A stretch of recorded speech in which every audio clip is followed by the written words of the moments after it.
Bonjour, dans le cadre de la semaine de pharmacovigilance des CRPV Hauts-de-France, cette présentation reprend les faits marquants survenus en pharmacovigilance sur le dernier trimestre 2022 et les 3 premiers trimestres 2023. Commençons par une alerte concernant les vasoconstricteurs par voie orale, en particulier la pseudoéphédrine, utilisée comme décongestionnement nasal dans le traitement des symptômes du rhume, dans des associations avec paracétamol ou ibuprofène. Ces spécialités sont disponibles sans ordonnance et depuis plusieurs années, des mises en garde ont été réalisées sur les risques d'accidents vasculaires cérébraux et d'infarctus du myocarde liés à cette molécule. En automne 2023, l'Agence du médicament a émis une nouvelle mise en garde devant des cas rapportés de syndrome d'encéphalopathie postérieure réversible et de syndrome de vasoconstriction cérébrale survenus sous traitement par cette molécule. Ainsi, il est recommandé de ne pas utiliser ces médicaments dans le traitement du rhume où leur intérêt reste très limité. Une demande a été faite auprès de l'Agence européenne du médicament et une réévaluation est en cours par le comité de pharmacovigilance de cette agence européenne.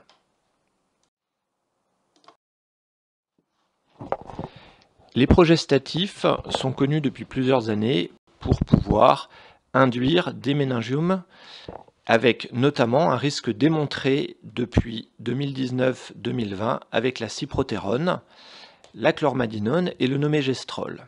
En 2023, une étude diligentée par Epiphar a retrouvé un surrisque avec d'autres progestatifs, la médrogestone, la médroxyprogestérone et la promégestone.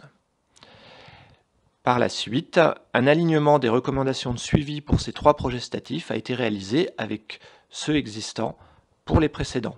Ainsi, en cours de traitement, une IRM cérébrale est recommandée à 1 an, 5 ans, puis tous les 2 ans, et après arrêt de traitement si des signes cliniques évocateurs se révèlent. Il est recommandé d'utiliser d'autres progestatifs, et en particulier, aucun risque associé au DIU à base de lévonorgestrel ou avec la dihydrogestérone et la progestérone n'a été mis en évidence lors de cette étude.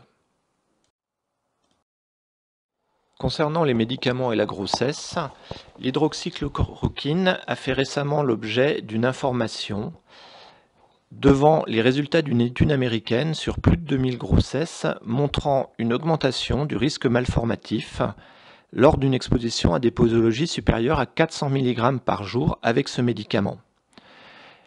Les malformations étaient graves mais sans type particulier retrouvé lors d'exposition à ce produit que l'on considérait jusqu'à maintenant relativement sûr lors de la grossesse.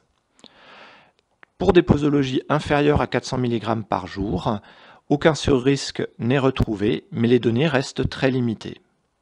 Ainsi, il est recommandé d'informer les patientes de ce risque lors d'un projet de grossesse ou lors d'une grossesse, de proposer une contraception pour les femmes en âge de procréer et de limiter autant que possible la prescription et la posologie à la plus faible dose efficace.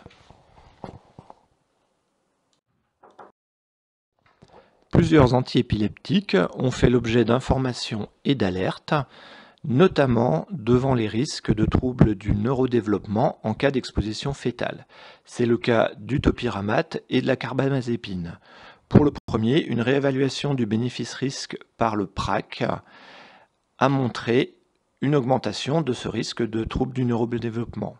Dans les suites, des mesures de minimisation des risques vont être mises en place, notamment l'absence d'utilisation lors de la grossesse, des informations et cartes spécifiques pour les patientes, ainsi que des modifications du RCP.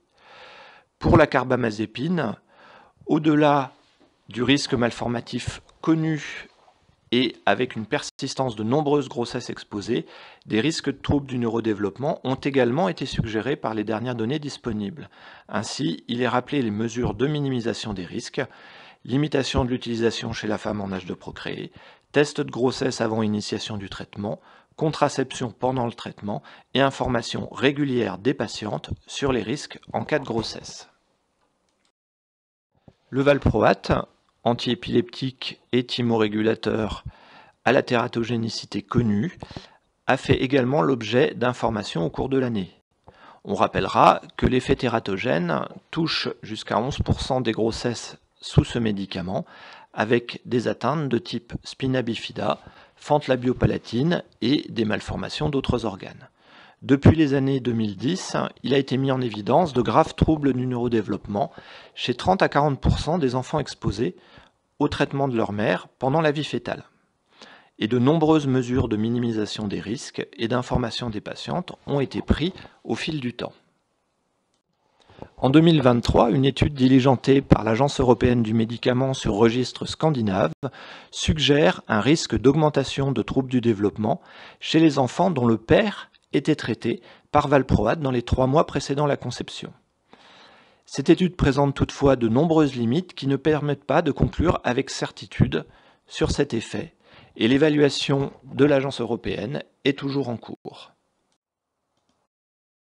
L'année qui vient de s'écouler a été marquée par de nombreuses difficultés d'approvisionnement et rupture de stock de produits de santé, notamment des médicaments essentiels tels que l'amoxicilline, le paracétamol, certains corticoïdes ou plus récemment le nadolol.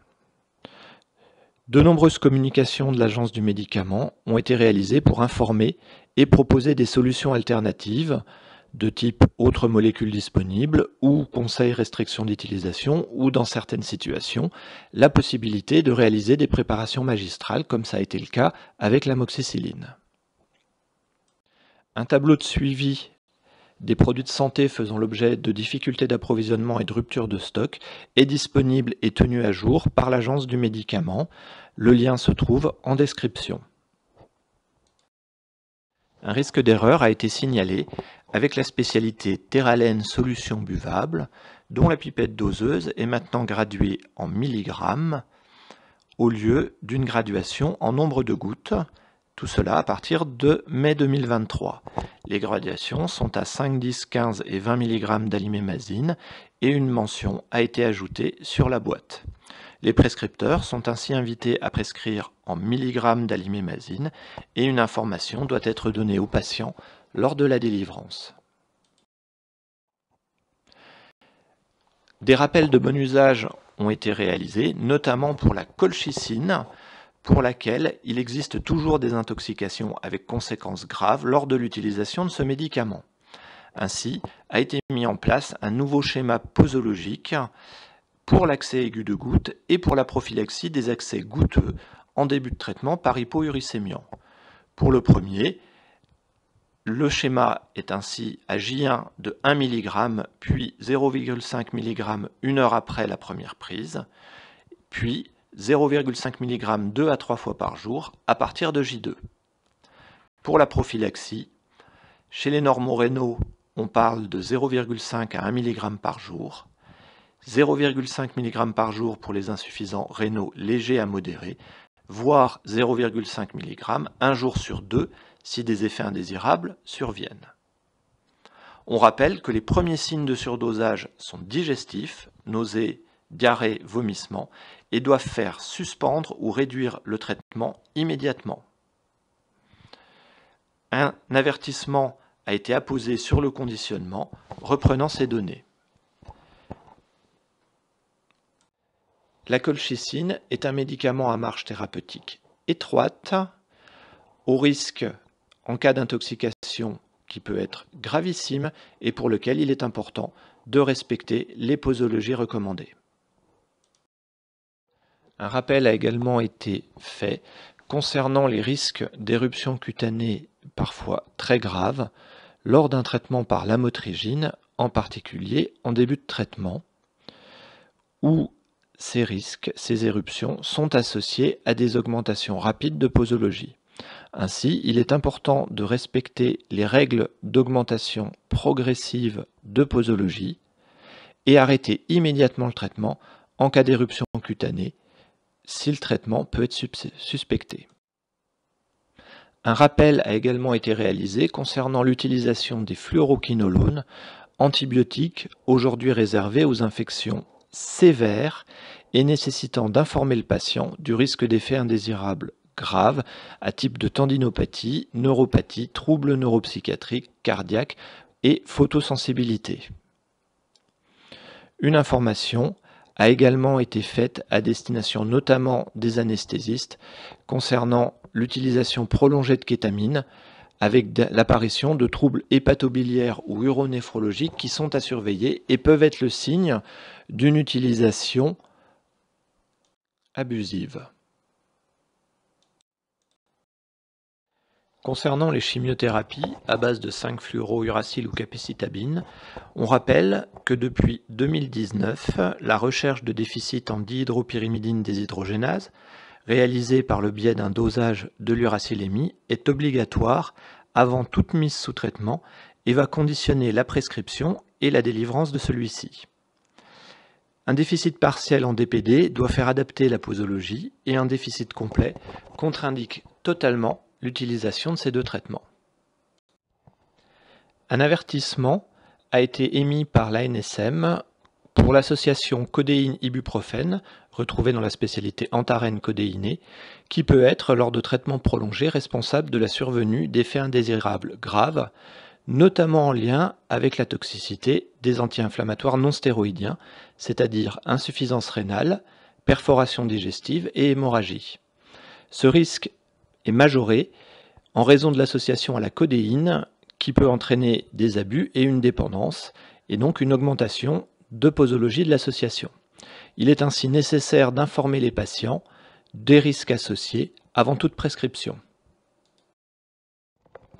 Une information concernant le sémaglutide utilisé dans le traitement du diabète de type 2 insuffisamment contrôlé, spécialité Ozempic, a été publiée par l'Agence du médicament.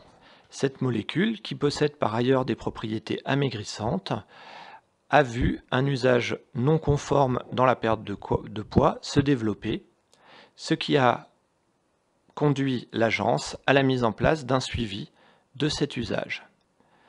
Il est à noter qu'il existe une spécialité de sémaglutide nommée Wegovy qui possède une AMM européenne dans l'indication de la perte de poids, mais n'est pas encore commercialisée en France à ce jour.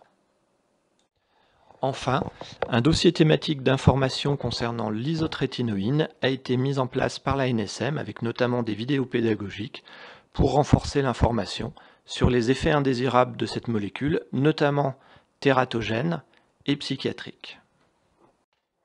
Je vous remercie de votre attention.